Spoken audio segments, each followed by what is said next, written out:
Main buntag. Main buntag. Ito, classmate ko sa high school. Main buntag.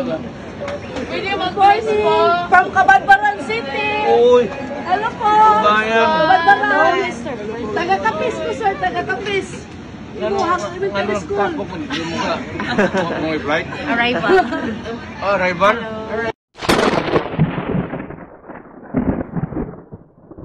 Magandang hapon mga kabisdak. Pag-usapan lang natin itong panggigigil ng Marcos admin sa hakbang maisog. Akala ho natin ay hindi na mangyayari iyong nangyayari sa Bustos, Bulacan na ginigipit, hinaharas ang mga organizer ng lokal na pamahalaan ng Bustos. Ngayon ho, nung nakausap nga ho natin itong si dating Secretary at Congressman Attorney Jing Paras doon sa Makialam, tinanong ho natin kung okay na ba ang permit. Ang sagot ay okay na, maayos na. Subalit kagahapon ay bigla na lang ho nagkaroon ng pagbabago at problema ang mga organizer. Unang-una nga ho, hindi po tayo naniwala po muna sa post ni Manong Jason sa na umano'y pinababa ang stage ng mayor ng Dumaguete. Ito ho yun mga kabisdak. Ayan po yung unang venue kung saan naayos na po sana ang stage na pagdausan ng hakbang maisog rally. Nakakalungkot, mga kababayan ko, ay binawi nga ho ang permit ng hakbang maisog.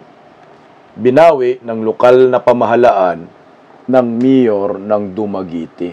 Sa hindi pa po nakakilala ng mayor ng Dumaguete, ayan ho siya. Si Mayor Honorable Felipe Antonio B. Remulyo.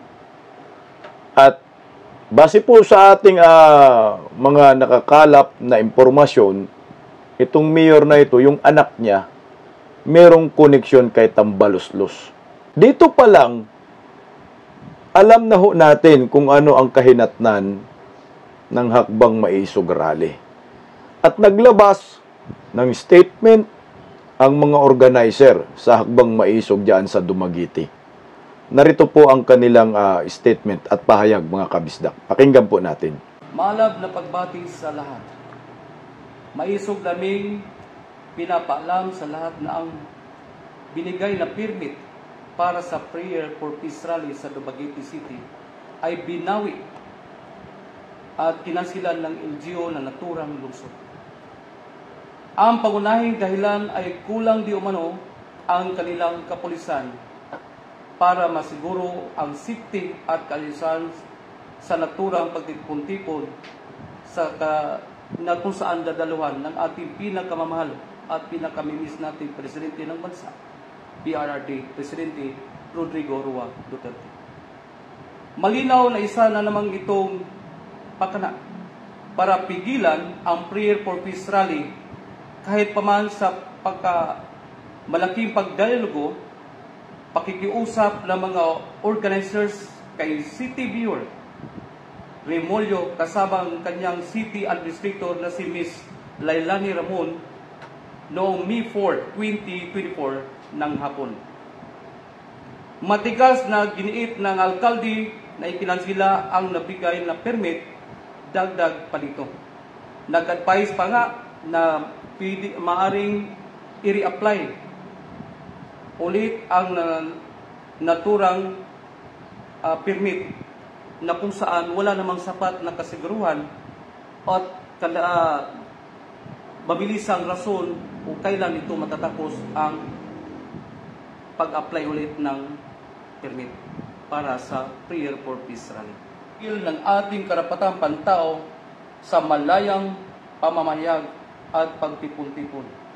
Hindi tayo matitinag at maisog nating ituloy ang peace rally sa Dumaguete City sa darating na May 7, 2024. Antabayanan lang po at i-anunsyo lang namin ang bagong lugar at pagdausan na naturang peace rally dito sa Dumaguete. Sulong mga maisog, ituloy ang peace rally sa Dumaguete City. Mabuhay ang Pilipinas! O ayan na nga ho yung nangyayari kagabi mga kabisdak, no? Pero nanindigan sila na ituloy ang naturang kaganapan, peace rally dyan sa Dumaguete. At ang nasagap nga ho natin na impormasyon ay doon po gaganapin na lang sa panibagong venue sa Freedom Park ayon sa mga organizer. Ngayon, yung unang reason kasi nila, malabo para sa akin, ang sabi, kulang umano ng kapulisan para mag-secure kay Tatay Digong. Ang katwiran ko naman dyan kasi po, mga kabisdak, si Mayor, nagbigay ka na Mayor ng permit. Dapat ay alam mo na ang inyong gagawin sa naturang event dahil nagbigay ka na ng permit. Kung kulang po ang inyong mga kapulisan, automatic ho, ay nag-request ka sada sa region ng dagdag na puwersa na kapulisan dahil nga darating si dating Pangulong Rodrigo Roa Duterte dahil merong gaganaping peace rally diyan sa Dumaguete. Pero hindi po ninyo ginawa ho yun. Gumawa po kayo ng reason para makansela ang naturang peace rally ng Hakbang Maisog. Nagdesisyon na nga ho yung mga organizer na sa Freedom Park na lang. Ang resulta, mga kababayan ko, heto, talagang ginagalit na ho nila dito si Tatay Digong. Bigla na lang ho nag-anunsyo ang Kapitolyo na umano'y sarado ang Freedom Park. Ayon po dyan ang mga kabisdak sa Provincial Government of Negros Oriental, everyone please be guided accordingly. In preparation for upcoming 100-year celebration of the Capitol building, Freedom Park will temporarily be closed to the general public for maintenance and rehabilitation purposes, effective today, May 6, 2024, until further notice. Alam niyo po, Gob, masyado kayong halata sa inyong ginagawa.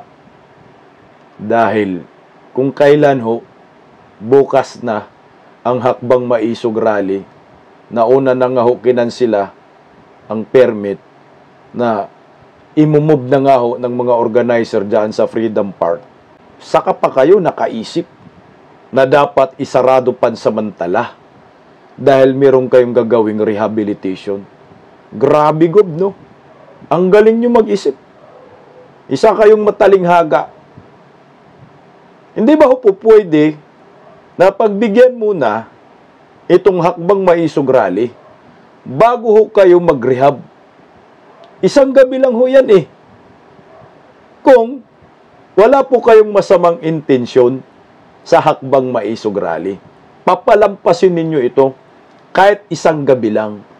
Kaso nga lang, Gob, alam namin na kayo ay walang yagbols at takot kayo sa Marcos admin na magkaroon ng Hakbang Maisog Rally dyan sa Dumaguete. Kilala nyo ba yung gobernador na ito? Grabe, guys, Ito po yung gobernador. Kilala nyo ito, mga kababayan ko.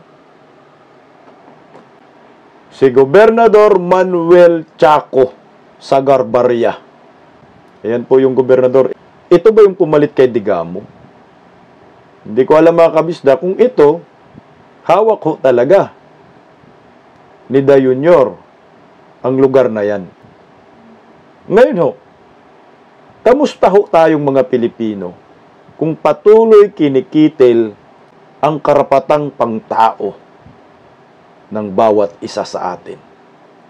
Ito ay pagsupil ng freedom of expression at freedom of speech. Bakit nga ba natatakot ang Marcos admin sa hakbang maisog? Isa lang ho yan ang kasagutan, mga kabisdak.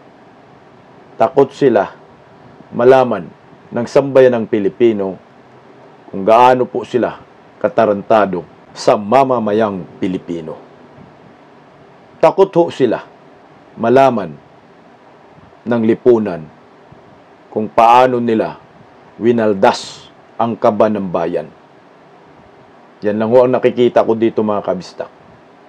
At ayaw nila may kumontra sa PI ni Tamba.